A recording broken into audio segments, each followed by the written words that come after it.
Unemployment rates for the blind and visually impaired are at an estimated rate of 60 to 75% nationwide. In response, the Governor's Council on Blindness and Visual Impairment has been striving to improve employment opportunities for Arizonans who are blind or visually impaired. My name is Laura Zumbro. I work for Arizona Industries for the Blind. My name is Donna Kyle, and I am a in-home healthcare attendant. My name is Grayson Stockstill, and I've been working for TEP for 1 year and 3 months as an admin in the call center. E75 is a branded concept that was designed to eliminate high rates of unemployment among Arizona's visually impaired, employ qualified individuals from an underutilized segment of the workforce, and empower businesses and employees to achieve excellence. I initially started out in the warehouse, working as a material handler, and then eventually the accounting position opened up, and I am now an accounts payable clerk.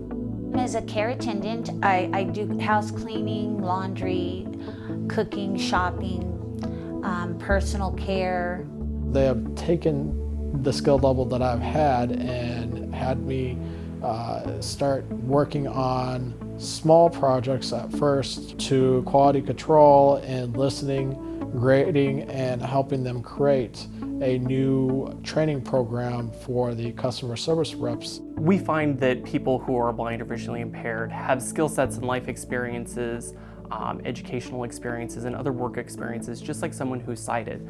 That diversity, when you join that with our existing team, it really gives us a competitive advantage. What concerns did you have about hiring someone who is visually impaired? You know, I would be lying if I didn't say we had some apprehension about hiring a blind person. It was important for us to understand what were the do's and the don'ts, what could we say, what shouldn't we say, what were the sensitivities, what type of work could they do. Those were all questions we definitely had. And instantly we were taken with Grayson. His story is phenomenal. He wasn't born blind, but he became blind through diabetes.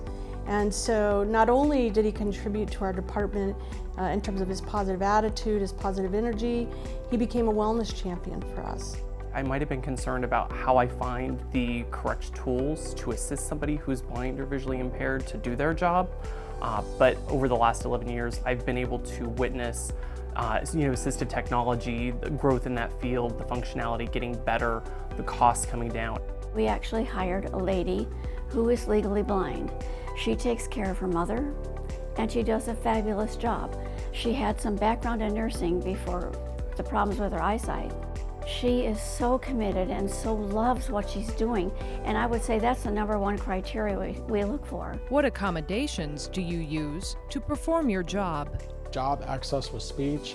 It allows me to navigate through the icons on the desktop, to working in Excel and entering data, to typing out a Word document. You have to learn the lay of the land. You have to learn where everything is. You have to count the steps if you're going upstairs or downstairs. I do have a talking scale myself, but like the talking blood pressure monitor, talking thermometer, cleaning supplies, personal care, laundry, clothing, I mean, all of those things are in its place. And that is my big thing. Everything needs to be in its place. As a blind individual, you have to be organized every day. How has this job impacted your life? This job's impacted my life mainly by giving me independence. 11 or so years ago, I lost more vision, no longer able to drive, and that took a huge toll on my independence. Now, my kids are grown, thank goodness, and I'm in a place where I've always been able to get myself where I needed to go and do what I needed to do, but now having this job, I'm completely on my own. I'm financially independent. I'm able to get myself to and from work. I'm able to do things that I didn't think I could do before. It really has impacted my life in that it's kind of given me my self-esteem back, some worth, self-worth. Being in the position that I'm in now, it has allowed me to be even more independent, to be more freed up and to keep on going and pushing to succeed in life. Would you hire additional employees that are blind or visually impaired? If someone came in and applied, and on their application they said, well, I do have some vision impairment, we would go ahead, do the interview, talk to the person about what they wanted to do, discuss the qualifications and needs of the job, and if they can demonstrate that they can perform those particular needs, we would love to hire them. What advice would you give to a manager reluctant to hire someone with vision loss? Anyone with visual impairment has challenges, but most of those challenges I think are overcome. Just daily living, we have no choice. If there's a blind or visually impaired individual out there whose resume reads right to you and they're qualified, don't hesitate to call them in for an interview.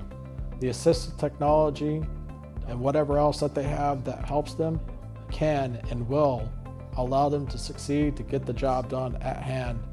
You know, you're gonna take a chance no matter who you hire. But I will tell you this, visually impaired, I can guarantee you, I have more attention to detail than anybody else. You know, we're gonna be more careful because the last thing we want is to make a mistake that's gonna be blamed on our vision. And with assistive technology and accommodations, visually impaired people as a whole can pretty much do any job. Take a step forward, come out of the bubble, and give the blind and visually impaired a chance to prove themselves to you.